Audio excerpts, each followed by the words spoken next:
morning. It's day 2 of my road trip from Traralgon to Perth, and I've woken up here in my hotel in Ballarat, and it's 8 o'clock in the morning. I'm just getting organised to leave.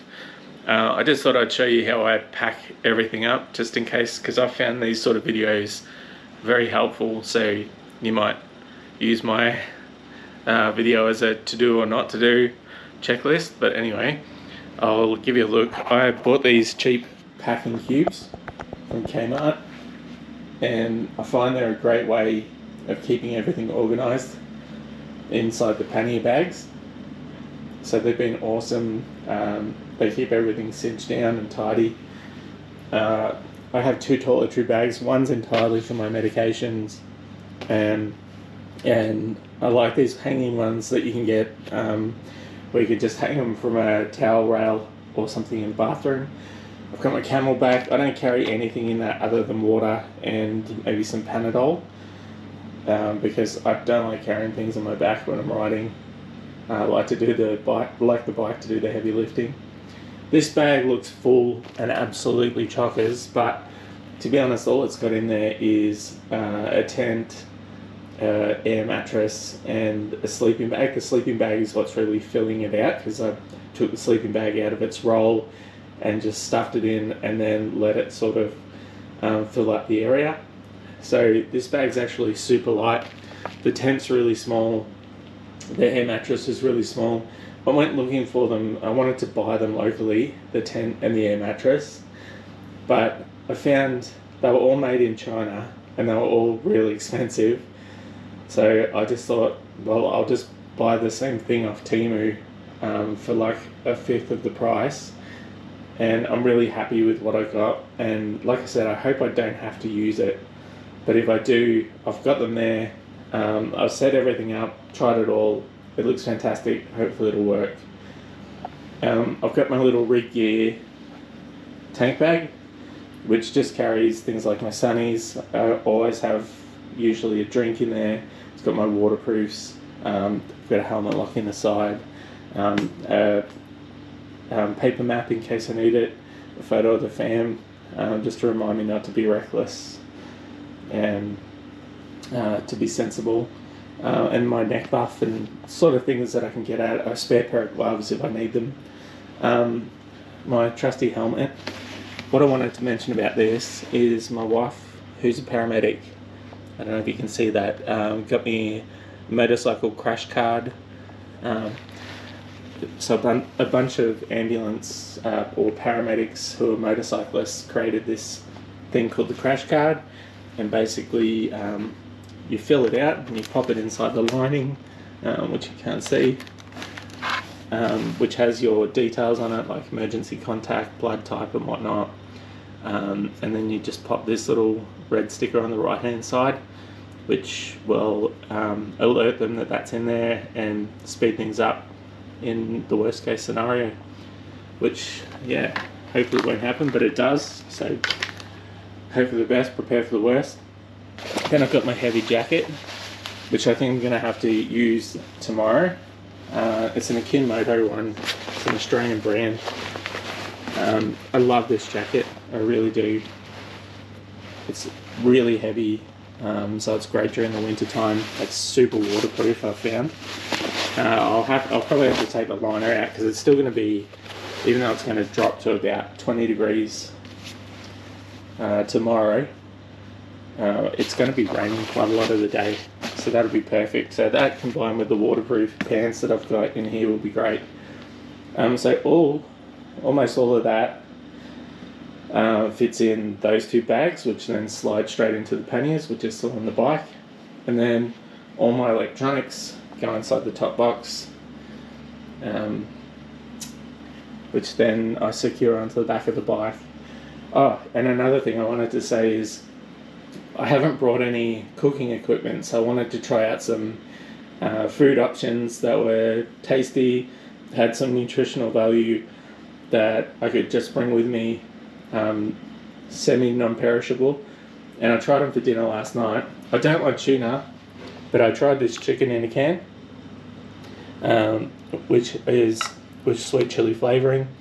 Just got some wooden forks and some wraps, and I just had chicken wraps for dinner last night, and they were surprisingly good, and they filled me up as well.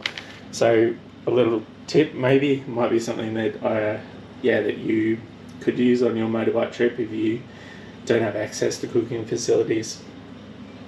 And anyway, it's time to get the bike loaded up and get ready to head off. I'll see you when I hit the road. Bye. Baby, you give me ice and fire. You're giving me wind and rain.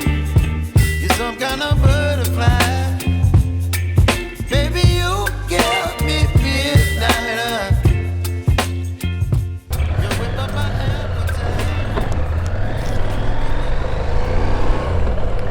appetite. Welcome everyone to day 2 of my trip to Perth. I think I already did that welcome when I was in my room, so forget I did this bit. Alright, today I just stopped and had some breakfast at the Beechworth Bakery in Ballarat, which was good. And I'm headed to Horsham today via Ararat and Halls Gap. It's supposed to be quite warm again today. They say it's going to get to 29. The bike says it's 23. It certainly doesn't feel 23 at the moment.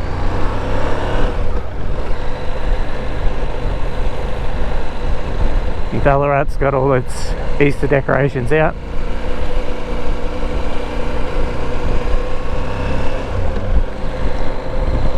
It's an interesting place. It's got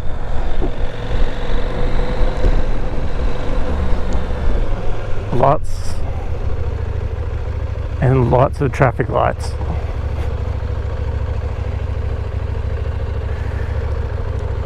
Yeah, today's the shortest day of my ride. I think it's about 2 hours and 30 minutes with the detour to Halls Gap.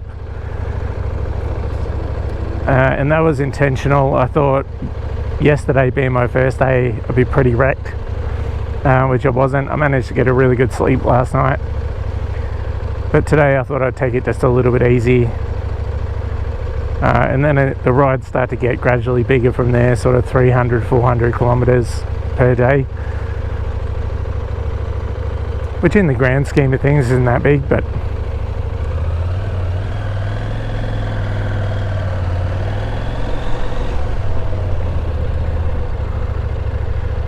this is a marathon, not a sprint.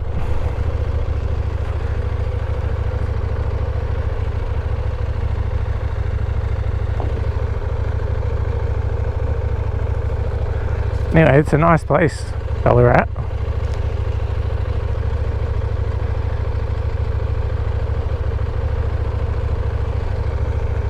Especially when it's this quiet.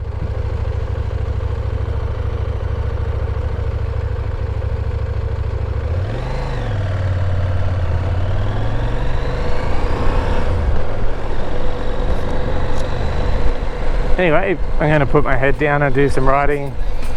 I'll check in with you along the way.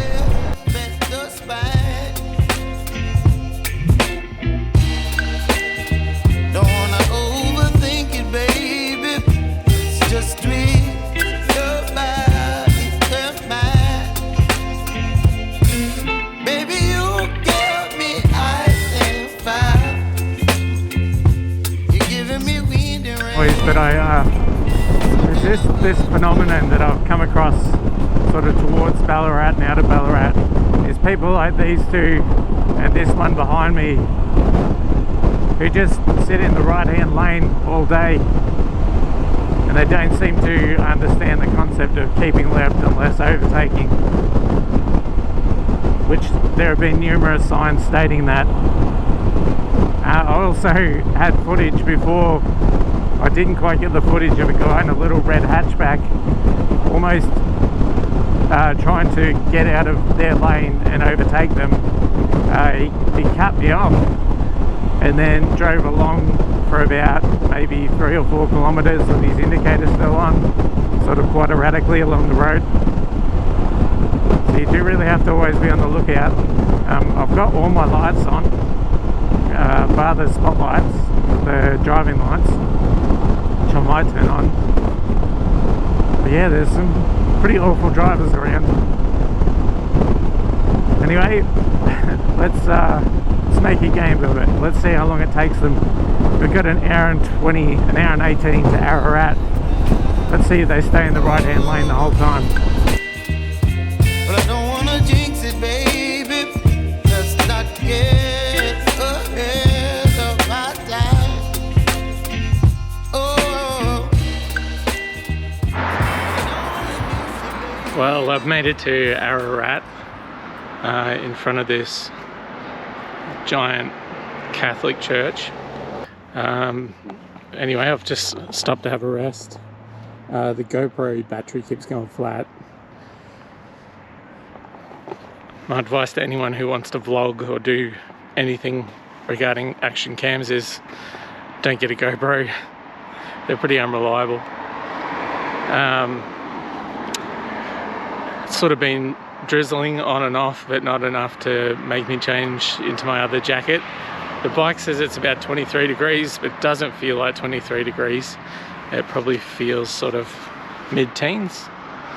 I just filled up again. My next stop is Halls Gap, and Ararat's really buzzing. There's heaps of people around.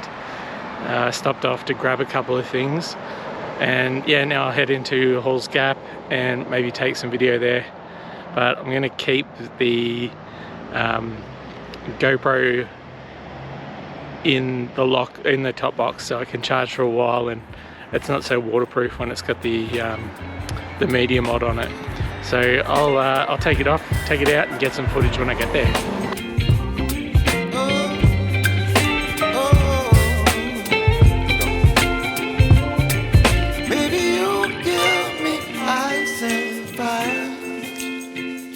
You're chilling wind and rain. You're some kind of butterfly. Baby, you give me midnight.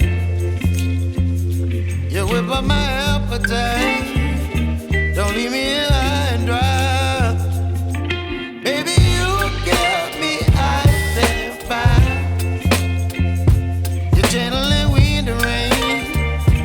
You're some kind of butterfly.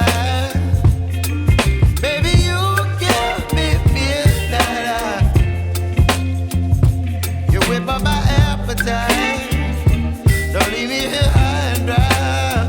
Oh, oh, oh, oh,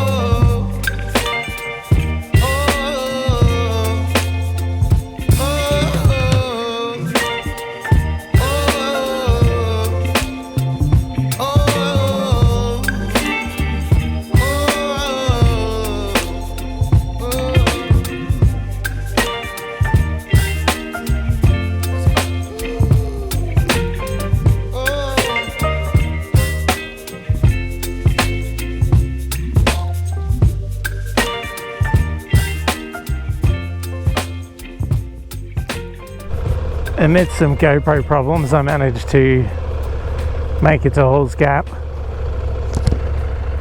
and this place is absolutely chockers, and I can see why. It's beautiful. Hopefully the GoPro picks it up, but there's this massive bluff up there. It's just incredible. It's kind of hidden behind those trees, unfortunately.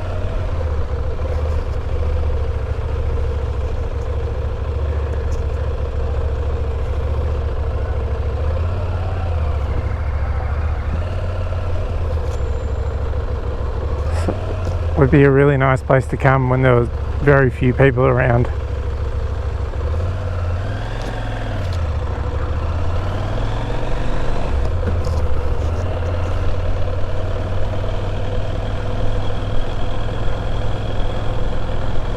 The caravan parks are just chock-a-block, you can see, with people one on top of the other.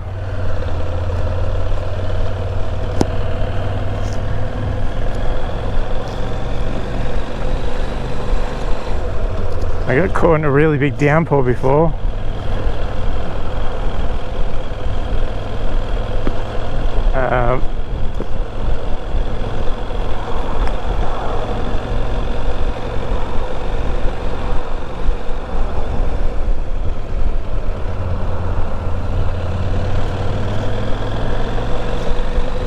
But it's already warming up. It's back to 24 degrees. Everything's drying out again. If anything, I'm getting a little bit hot for this jacket. Just every spare bit of space has caravans or tents on it. It's insane.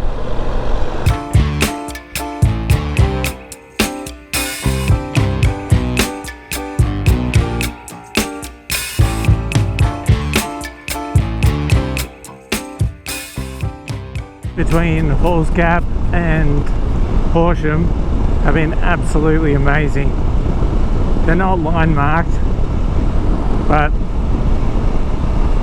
they've just been big, flowing, sweeping bends. Very, very few cars.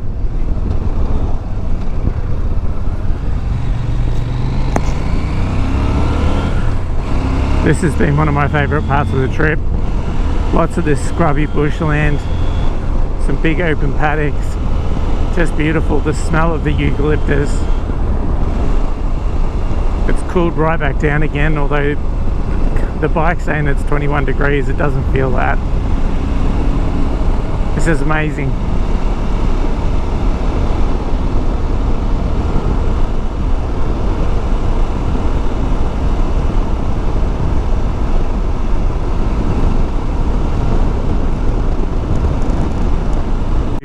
Another big thing in Australia, and that's the big koala. Pretty chuffed to have made it this far. I think we'll see a few more big things on this trip.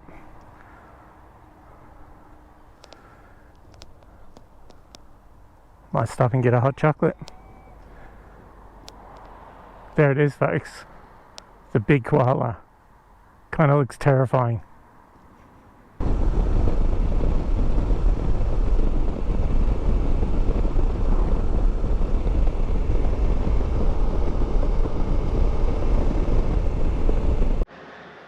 Well, I realised I haven't done a sign off for day 2, so here we are in my little apartment for the night, little hotel. This one's actually been updated quite nicely.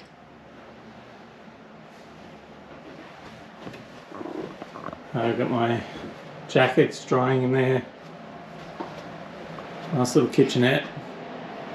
And my bathroom. Oh, sorry for the flickering.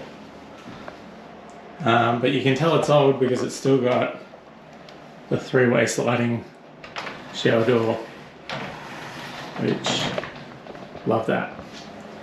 Let's get out of that flickering light.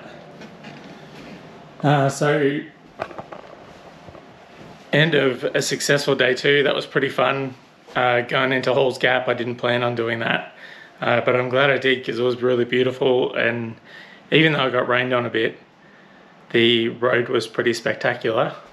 Coming out from Halls Gap to get to Horsham, it was just fast and flowing, and there was no cars, and I had it almost to myself, and that was super fun. I was a bit disappointed when I got to the hotel. I'd sent them a message on booking.com saying I'd like a place undercover to park my bike, and they assured me that they did, and unfortunately when I got here they said they didn't. They've also put me in a room that's in between. If you look out my window, I've got lads in P plates in their 4-wheel drives on that side, and same again on that side for about 3 cars down, and then I'm in the middle, and I went and bought a tarp and some tie downs from Bunnings just to keep as much water out of the bike as possible until tomorrow. Probably doesn't need it, but I'm 2 days into a 12-day trip, so I want to be on the safe side and have everything working as good as possible. Anyway, it's been an awesome day. The trip hasn't been a letdown at all so far. Tomorrow I'm expecting between 3 and 15 millimeters worth of rain, so I'll be suited up in all my wet weather gear. But I really want to visit Robe, which I'll get to do tomorrow, and I'll be staying at Kingston Southeast, which will be pretty scenic. And then after that, the weather should improve pretty much all the way to Perth from what I can see on the long range forecast. Anyway, thanks for tuning in, and I'll see you guys tomorrow.